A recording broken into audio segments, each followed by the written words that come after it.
Alright, first things first, Atelier Escha Logy does have a Japanese voice option. It is dual language. That's kind of an important thing, because there was sort of a mild controversy hiccup thing, because all the previous Atelier games had both Japanese and English voices. They were dual language, and then the previous one, the one just before this one, Atelier Escha, which was the first one Koei Tecmo published in the States, was dub only, and a bunch of people were pissed about that, myself kind of included, because I do prefer Japanese voices, so a lot of people complained it was kind of a deal, but I wanted to point out, first things first, that the newest game, Atelier Escha Logy, which is the first one that, like, Koei Tecmo is bankrolling effectively. It's the first one since the Koei Tecmo Gust merger that they've been fully involved in.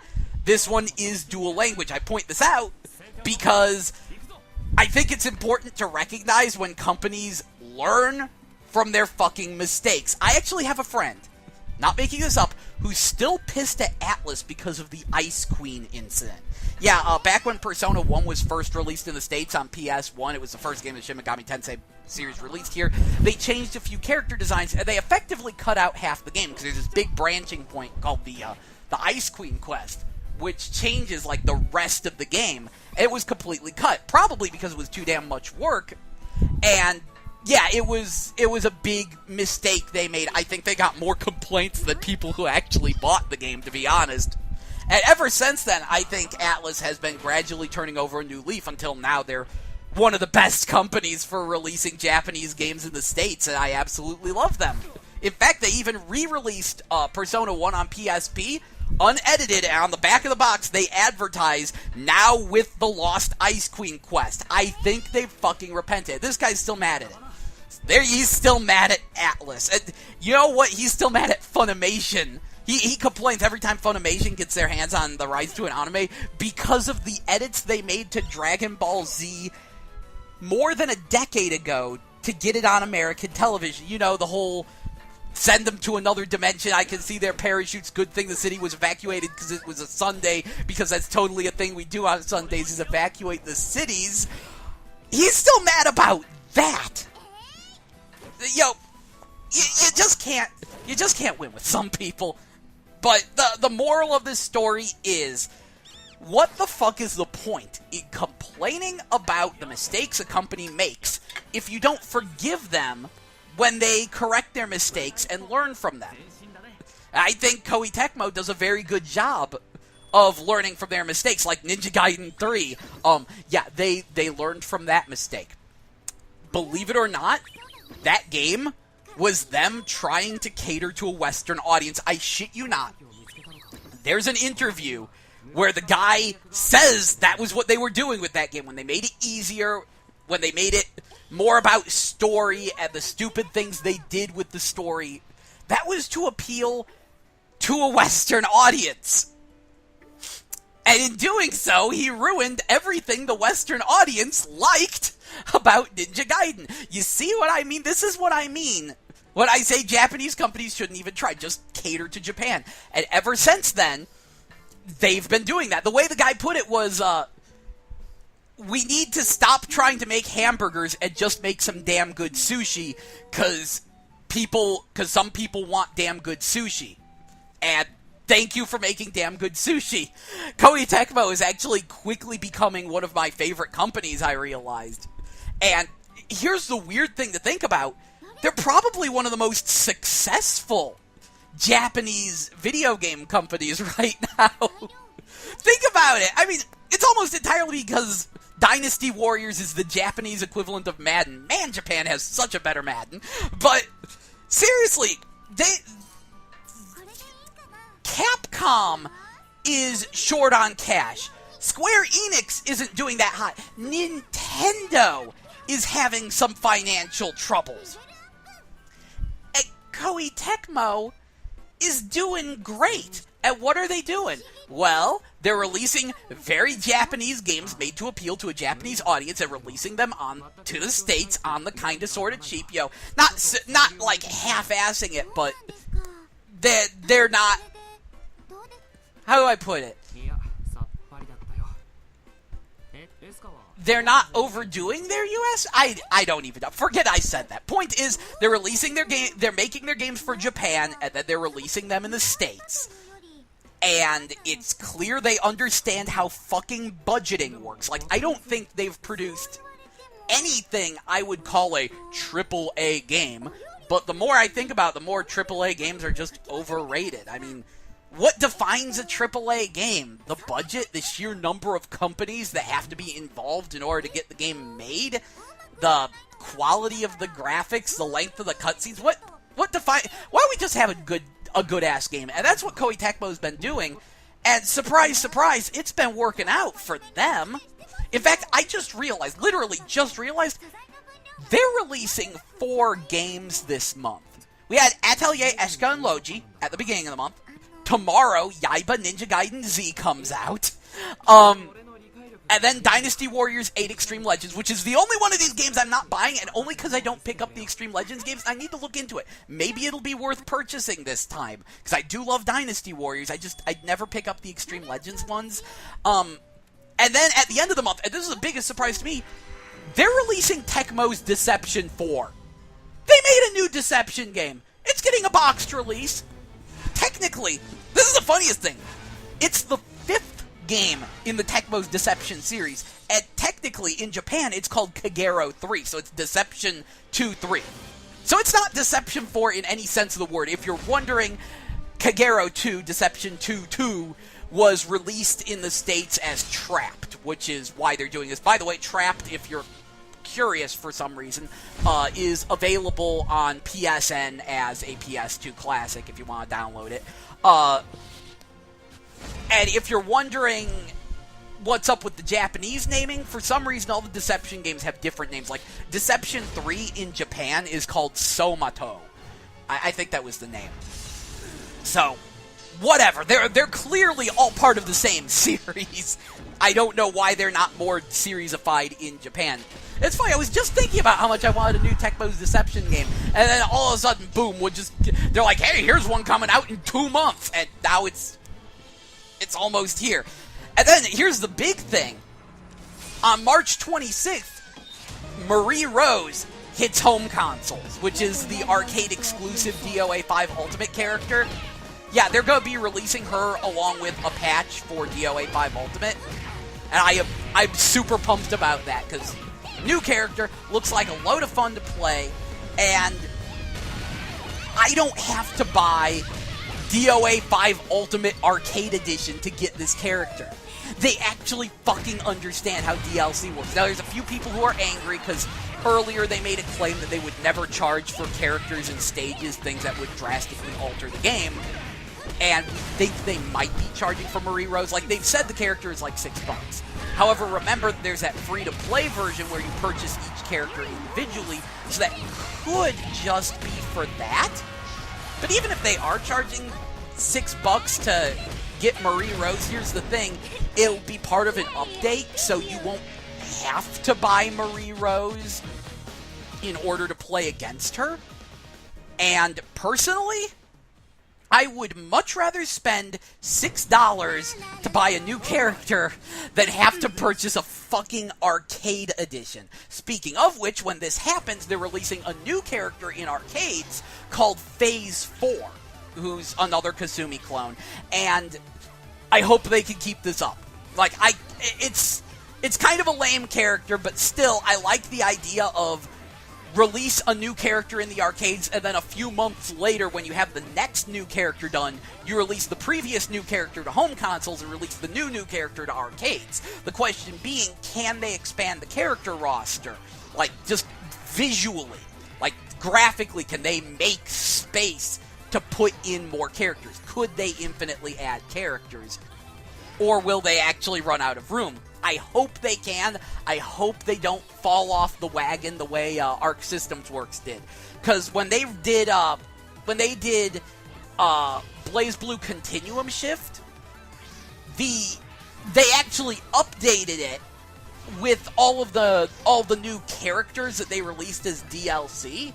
And by the time they released the third character, Continuum Shift evolved into Continuum Shift 2 in the arcades. It was identical, it had all the same patches, all the same characters, and then they did Continuum Shift Extend.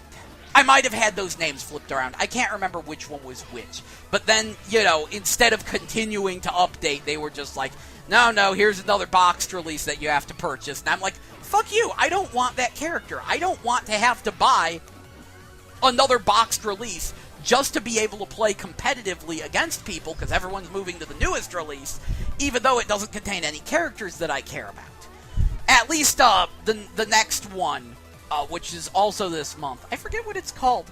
At least the next BlazBlue is actually a full new-ish one where they're adding a bunch of new characters, and there's new backgrounds, there's new story, and there's new everything else.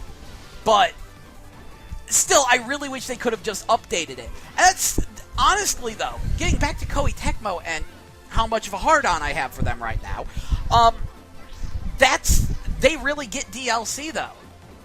Like, the way they handled it going from DOA 5 to DOA 5 Ultimate, where, like, they gave you half of it on the Ultimate disc, and then the rest you can carry over from DOA 5, that was a smart move, and that's how they do it with the Dynasty Warriors games as well. When they do the Extreme Legends, if you bought DLC outfits, they will carry over.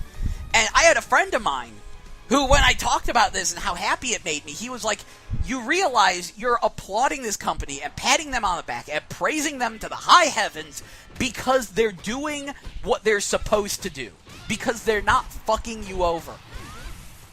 Yes, I am!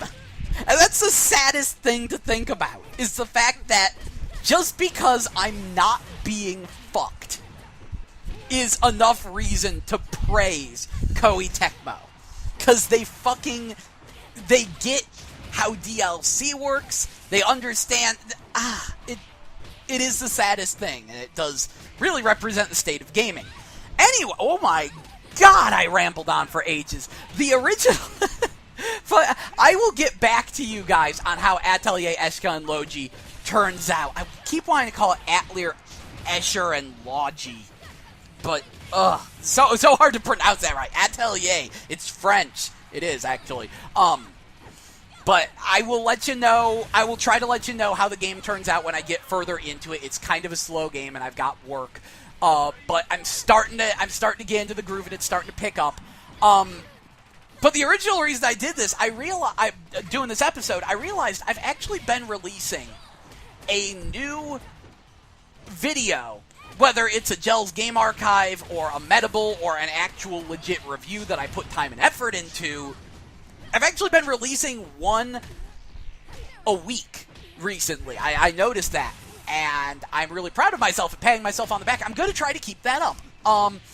Which, now that I've said that, that means I'm immediately going to fuck that up and not release a new video next week. But I'm really going to try, especially because with work, I've been spending so much more time just when I get home from work crashing and watching dumb shit on YouTube. So I'm starting to understand why people like constant daily updates to their shows. I've been watching, two best friends play a whole hell of a lot, checking in on what Maximilian's been doing, all the YouTube celebrity stuff things. So I understand that, and I'm going to try to keep up with that. And I make no promises, but if y'all want to request a topic for a Metable or a game for me to cover or anything like that, be my fucking guest. All 50 of you people who actually watch my video.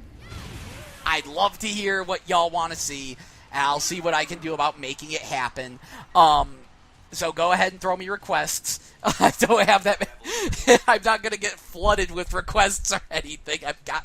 I'm really thinking I have about 50 fans. So thank you, each and every one of you, because when I put up a new video, I get about 50 views.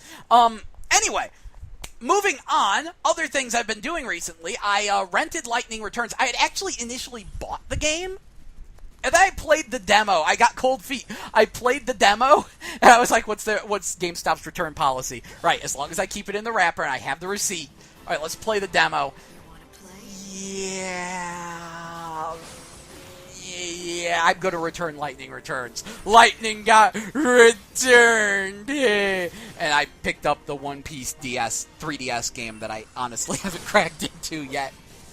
But, yeah, so I got cold feet on that, and then I went to a store to rent it, because I'm lucky enough to have a Family Video right across from where I work, actually.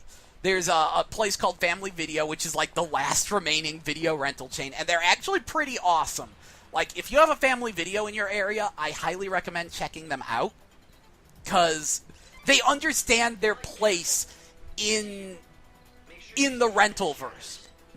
They understand how to exist alongside Redbox and Netflix. And one of the big things is that I can rent video games there, so I'm very happy about that. And I rented Lightning Returns, especially because a friend of mine who actually likes that series. He likes Final Fantasy 13. He admits he can't defend it, but he enjoyed it. You know what? I can tell him why he liked it, because the characters that weren't vanilla were likable, and it was a interesting movie to sit through, at least. It had the dumbest plot ever, but it had good characters. And then he really liked 13 too, to an almost comical degree. And then he played Lightning Returns, and he absolutely hates it. So that was reason enough to check it out and see how far this rabbit hole goes. And from what I've played of it, the battle system is actually kind of fun. I don't like that it's a continued de-evolution of the ATB battle system, because people didn't realize that ATB was a bad idea. I'll try to get on that topic another time, talk about why the ATB battle system was a terrible idea from the start, and why Final Fantasy 13 just represents the complete collapse of it. But I don't like what it represents in terms of the evolution of the battle system. But for once, it is actually a kind of fun battle system. And with the whole, like, dress-up factor of it, the fact that you get all these different outfits and they all are effectively different job classes, you equip 3 of them, and you rapidly switch between them, and they have their own, like, energy meters, and you assign your actions to the different buttons. It was actually a kind of fun battle system.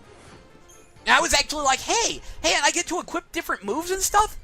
I actually want to run around, collect different outfits, get new moves for them, equip them, customize them, and, like, create the best set of 3 classes I possibly can.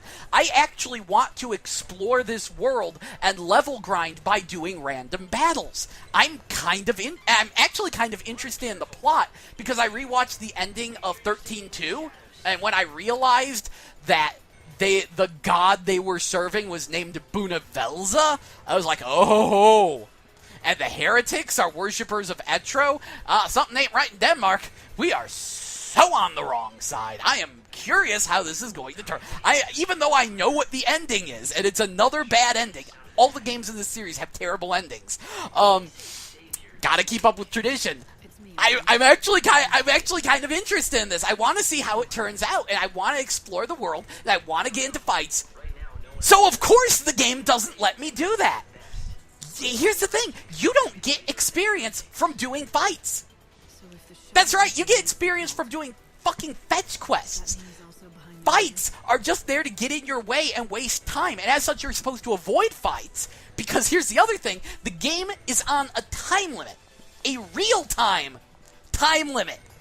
Well, relatively real-time, like it counts down as you're playing, not like 1 minute is equivalent to 1 minute in the real world. So, you're on an active time limit, so you're supposed to avoid fights and do quests as fast as you can and not explore the world and drink in the sights and sounds and get to know everything and level things up and customize your character. How do you... I don't think these people understand how to make an RPG, which is amazing because they're Square Enix. How does this fucking happen? What has to short fucking circuit in your brain to make a game where I want to explore and level grind, and then you say, no, you're not allowed to explore and level grind. Explore and level grind is bad. Running from point A to point B is fucking idiots! Ugh. And of course, like, a lot of people have been complaining about the graphics. It has been funny how the graphics have gotten worse with each subsequent entry in the Final Fantasy XIII series. And I can tell you why. It's because the graphic... Part of it's dev time, and part of it's because the graphics is why Final Fantasy XIII was a fucking tube. They made that thing a fucking hallway, so that way they could make it the prettiest hallway they possibly could. So that way it could be a super fancy, pretty thing. So as they've tried to open the game up and make it less linear, it's gotten worse looking. But Lightning Returns takes the cake. Most of the time it looks pretty good, but there are actually parts where it looks worse than Square Enix's PS1 games. And that's not an exaggeration. At what point did Gust's Atelier series start looking better than Square Enix's Final Fantasy series? The answer is right here, right now, but still, that blows my mind. And it's actually really funny to compare the two games. Like, I was previously comparing Lightning Returns to Time and Eternity because they both have a female lead and a sort of action-y combat system, and I was seeing all these parallels to it. But actually, no.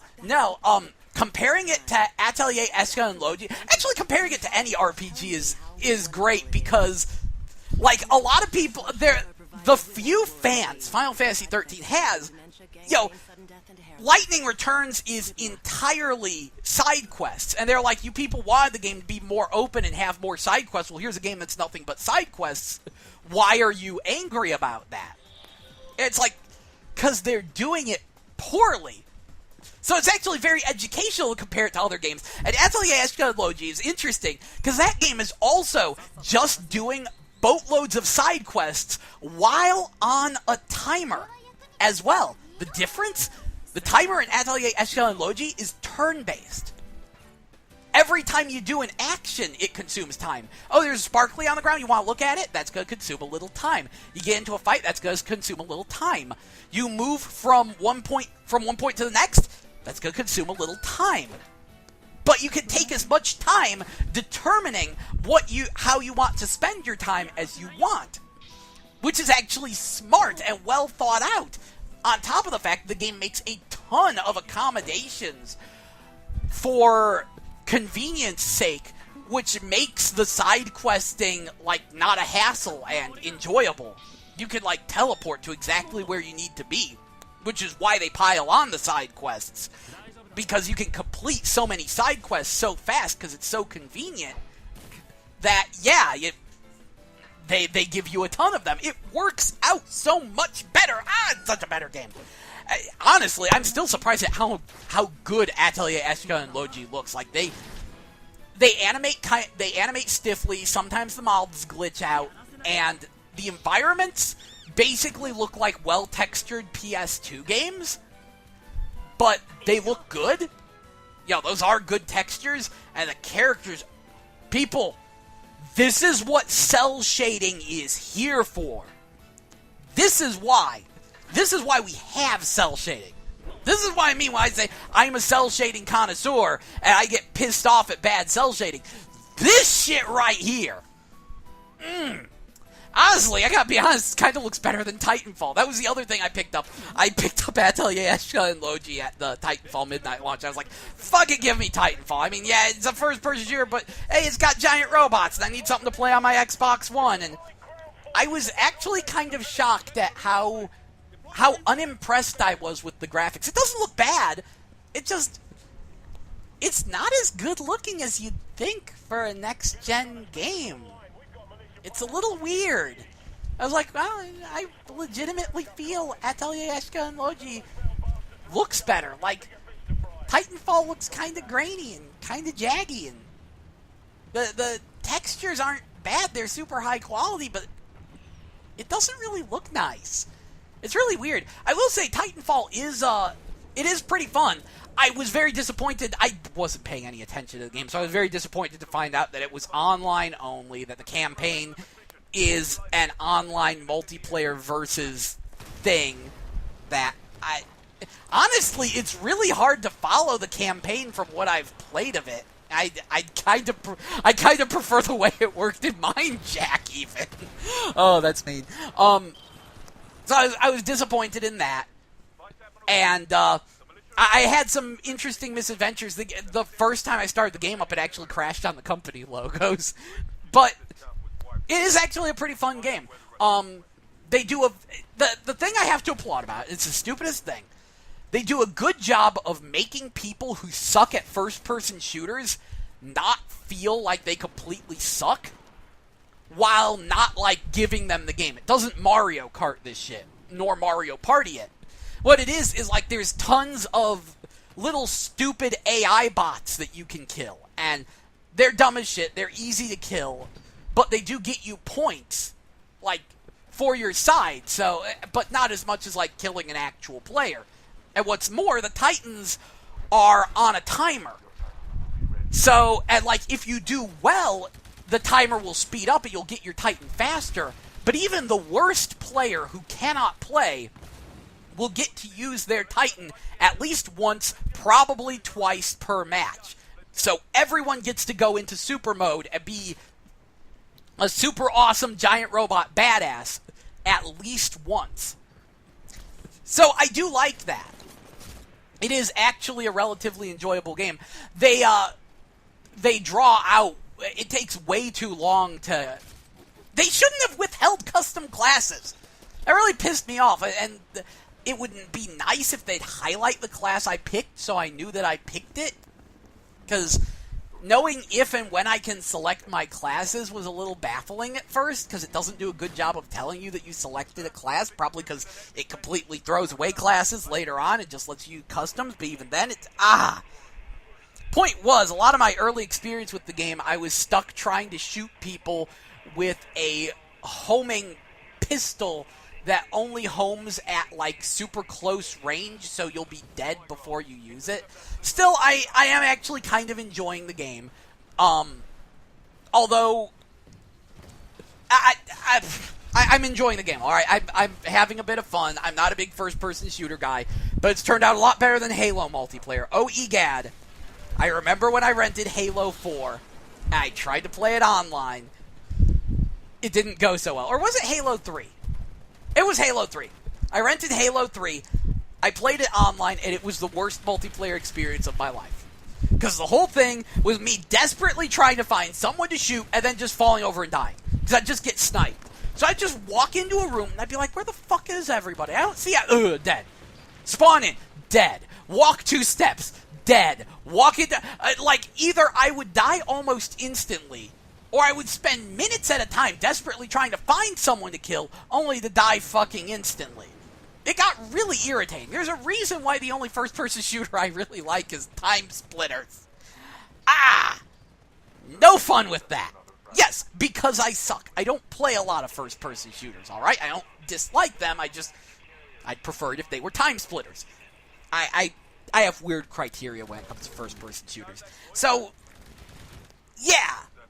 Titanfall's pretty okay, but it's honestly, between that, like, after playing Atelier Escha Logy, it really made me look at the Xbox One in sort of a weird way, because I played Killer Instinct again as well, and I was like, yo, this looks nice, but doesn't look nice, and it just, nothing on it's really impressing me. The best looking game, admittedly, I haven't played Rise, because I don't give a fuck. The best looking game I've played on is Crimson Dragon, which looks the same as it did on Xbox 360. And it is making me a little disconcerted about this next generation. As a couple people have pointed out, the Xbox One and PlayStation 4 are middle-of-the-road gaming PCs. Like, you can buy a better PC than the Xbox One and PS4 right now. And that's weird. Because normally, game consoles are, when they first come out, are vastly superior to PCs, and you need a super high-end PC to try to run their games, and then, like, eventually PCs catch up in, like, 3 years, and then, in 5 years, they're drastically eclipsing them. That's usually the way it goes, but this time, the systems are literally gaming PCs. and they're not very good at being gaming PCs. That's really weird to me. It makes me a little disconcerted about this next generation. Like, the only one that's like a real console is the Wii U, which no one's supporting because of it. So, you know, at this point, I could actually see the winner of the next console generation being the PlayStation 3. Not the 4. Didn't misspeak there, the PlayStation 3. Because right now, like, go check out the GameMetabble blog, gamebabble.wordpress.com. Look at the release list I just posted. It's almost all PS3 shit. A surprising amount of Koei Tecmo stuff. And, yeah, like, I haven't used my 360 in a while, aside from using the Blip app to watch that guy with the glasses stuff. Like, the 360 releases are really starting to dwindle out. And mostly because the Xbox One is here. But the PlayStation 3 releases keep coming, which is probably because the PlayStation 3, with its stupid cell processor, is so hyper-specialized that if you were working on something on it, it would be a pain in the ass to port it to the PlayStation 4. So, and again, a lot of it might have to do with the fact that the PlayStation 4 just came out in Japan. It's actually been out everywhere except Japan longer. But, yeah, that's a really weird thing. And seriously, this is the year to buy a PlayStation 3. I didn't even like the PlayStation 3. I basically I didn't pick it up until White Knight Chronicles came out and then promptly disappointed me. I was really hoping that game would have been better. And I barely used the fucking thing, alright? I was really anti-Sony. I didn't want to use the PlayStation 3. The 360 was my main console. But as of last year, yeah, I've really just mostly been playing PS3. And this year, yeah, this is the year you go out, you buy your PlayStation 3. Like, I'm almost tempted to, like, do a buyer's guide. Here's all the PlayStation 3 exclusives you might want to look into. It's almost worth doing. Although, then again, I haven't even done my, like, PS1 games you can get from the Japanese marketplace buyer's guide yet, which I need to, because there's some winners, and I need to point people in the right direction, etc. I've got at least one person who's demanding that, too. I should probably listen to him and get off my ass and do that. But anyway, yeah, weird gen. Not that impressed with Titanfall. Oh!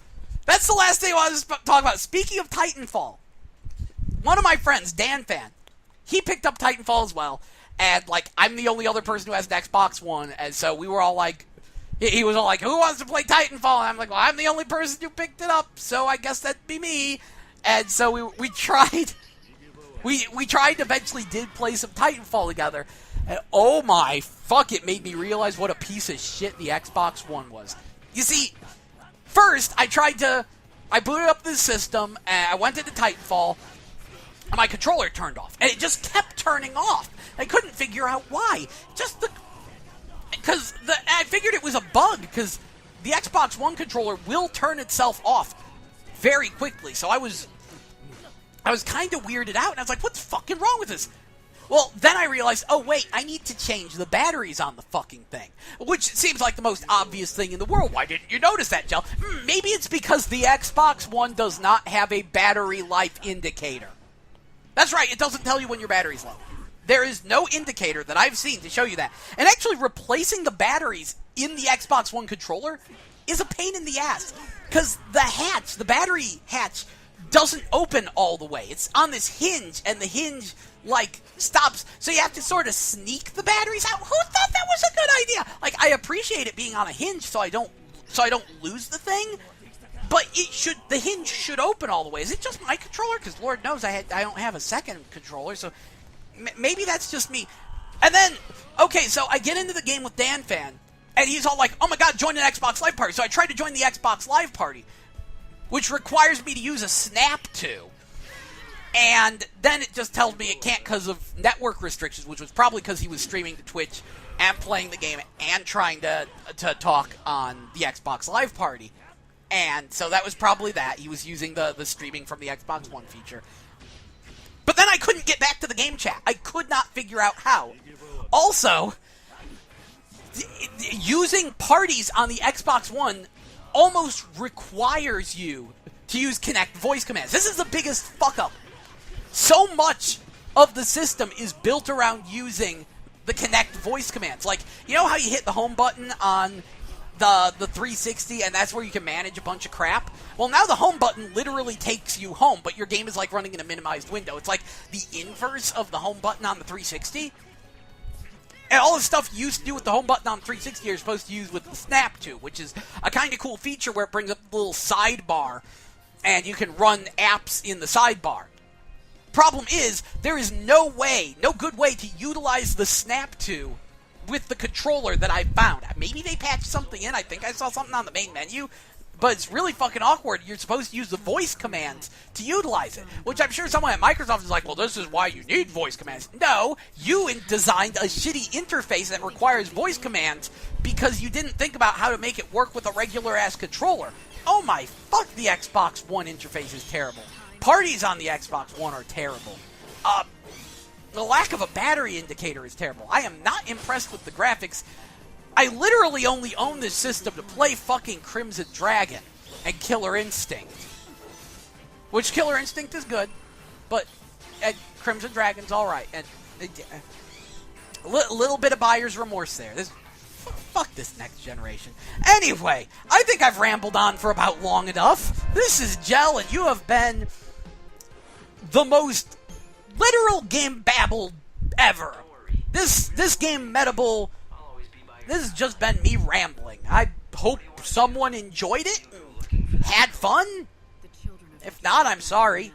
In fact, I should give you a congratulations if you even made it this far in this half-hour-long fucking ramble fest about everything and nothing. Anyway, I need to wrap this up. This is Gel. You've been GameMetabled. See y'all later. Hopefully next week if I'm not a lazy ass, which I am.